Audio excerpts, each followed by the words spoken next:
Or good evening and welcome back to Gun Bunny Customs. And today we're going to paint yet another G.I. Joe classified Dragonfly HASLAB. And we are going to be painting this as a Tiger Force Tigerfly as well. This is a commission from a gentleman from across the pond in the United Kingdom. And he wanted to go ahead and get himself a Tigerfly as well. So I am going to go ahead and I'm going to film the process.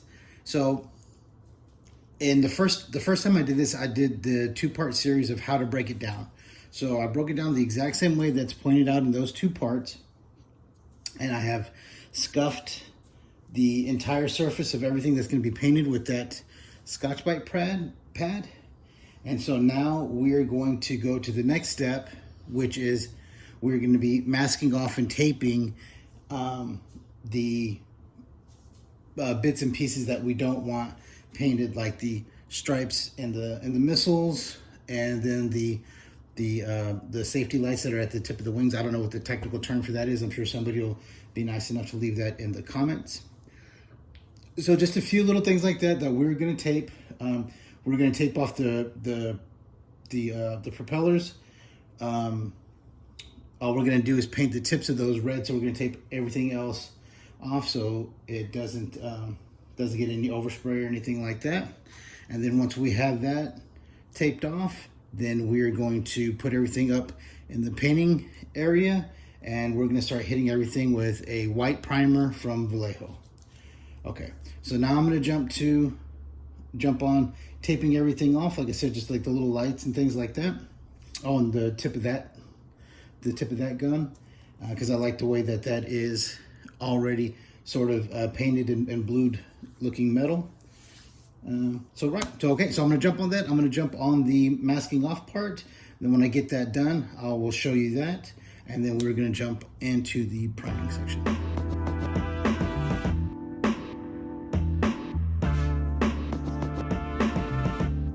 Okay, and so we're done now masking the little bits and pieces that we needed to. Basically just the little lights on the end of the wings, the bluing at the tip of this cannon, and that's it for all the stuff here that's going to get primed white. Now the white primer that I'm going to use is this Vallejo white primer, and it's just a basic white primer, and I'm going to be using my Grex airbrush. Now this is just a real general purpose airbrush, and I can't do really any like fine detailing with it or anything like that. But it's good for painting vehicles when you're going to be doing, like a broader thing, bigger pieces or, bigger projects. So, and I also always use, especially when you're airbrushing, you want to use these paper filters, and they're super cheap. You get like a few hundred, or I think it was like 500 or 600 that I got for like 12 or 15 bucks on Amazon.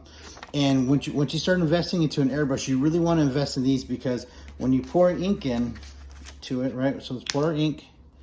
Once you pour your ink in there, sometimes you'll have little dried, bits of ink in here, or even you'll have, stuff that's already starting to kind of clump up inside of here. And once you pour it through that thin screen, it totally, saves you from that. So I'd already pre-shook that. And so we have our white in there. And so now we are going to start, spraying. Okay, so let's move this. So when I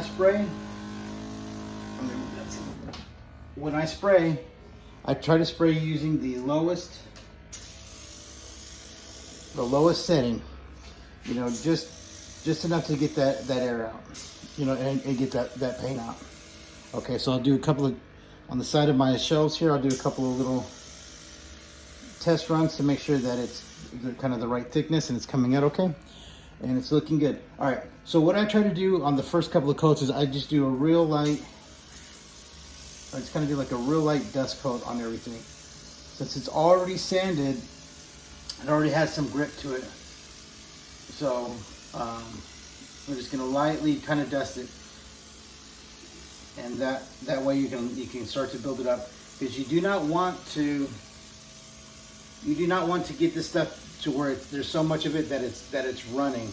You want to lightly build everything up.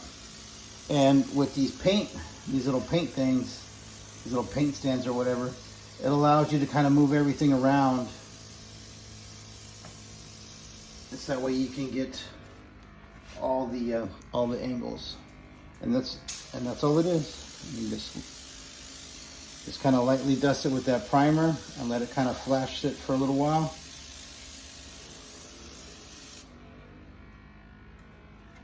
And then you'll slowly, over the coats, you'll just sort of slowly build up the whiteness. Now, with these parts being dark colors, they're all black and dark green. You're gonna want to put a couple of coats of primer. I'm gonna put a couple of coats of primer, so then that way the white is very, very bright and very prevalent. So then that way the yellows and the golds and stuff that we put on top of here are going to be very, very bright as well. Because whatever undercoat you got is how, you know, if you got a dark color, it's going to kind of darken the tone of the color that you put above it.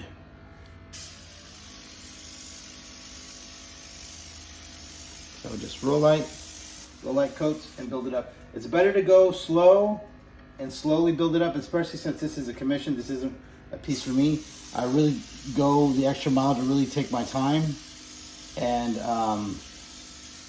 do it right and slowly build up the coats and give them plenty of time to dry. Like once I prime this, that's going to be it for tonight. That's going to be it for tonight. And so you wanted to kind of avoid that. And I'm going to let it all dry overnight. So that's it. So that's it getting primed. Like I said, I just do nice little thin coats. With this one, we're gonna need a little bit more help here. And just kind of go over every angle, every side. And like I said, these things allow you to spin around multiple pieces to get them from, you know, every angle possible. And you just slowly prime away the green and the black.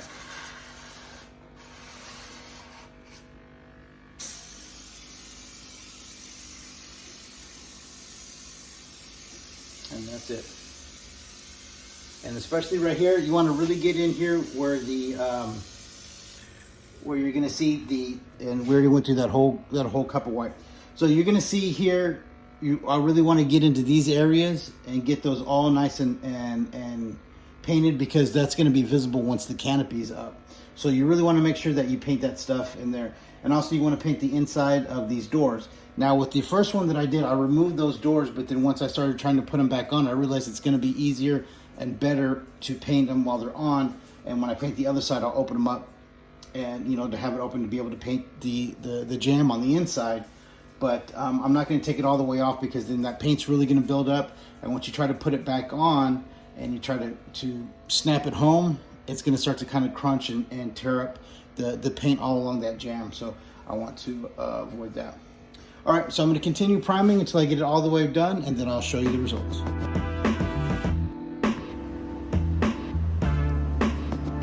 Okay, so we're back.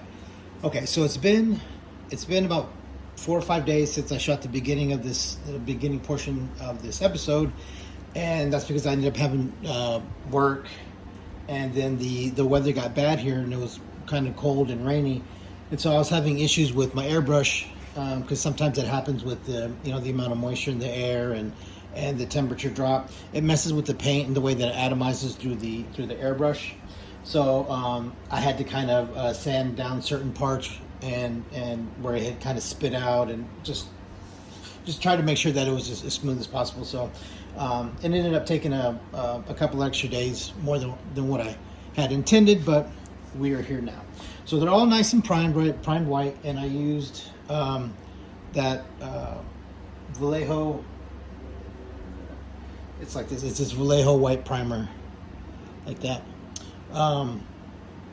And that's what I like to use. You know, you get that nice bright sort of base going.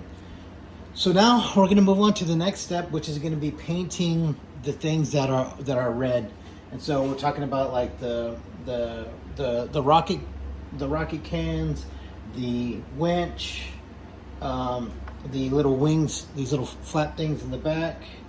We're going to paint this red later because we got to paint the yellow portion first. And so we're going to paint all things red. Also, we got to paint the portions of the missile red, and also the tips of the propellers red. Right. So then, what I'm going to do now is I'm going to remove all of the white, the stuff that's going to stay white, that's going to end up getting painted yellow, off of the work area. So then that way, it doesn't get any red overspray on it. Now, once I jump on to start doing the yellow fades and the brown fades and everything like that on the main part of the body, these are the paints that I'm going to be using. I'm going to be using Sun Yellow from Vallejo as well, Gold Yellow, and that's going to be the part that's like on the top that comes down, and Moon Yellow. And I have two of these because this is what the majority of the yellow is going to get painted. So I'm going to be using twice as much as that, as opposed to these two other colors, which the fade is going to come from, right? So this gold yellow is the fade that's going to go from the top down and from the bottom up. And then the Sun Yellow is the fade that's going to go from the tip of the tail down, and from the brown portion that goes between the yellow and the white here, back. So then that way it all comes to the middle with that really nice moon yellow right there. You can see that real nice yellow that kind of gives it that classic yellow look. And then I'm going to be using, for this one, I'm going to be using bronze brown as that fade that goes between the white of the nose into the gold. Okay, so now I'm going to show you the drop my pick. So now I'm going to shake and I'm going to paint the red on the pieces that we need to be painted red. We'll bring it back. We're going to finish. We're going to paint the stuff that I said that was designated to paint red, and then we're going to go on to starting to lay the yellow and shoot the fades on the fuselage. Okay, so that's going to be it for today's episode. And in the next episode, we're going to start off with showing the results of the red, and then we're going to get into the color grades.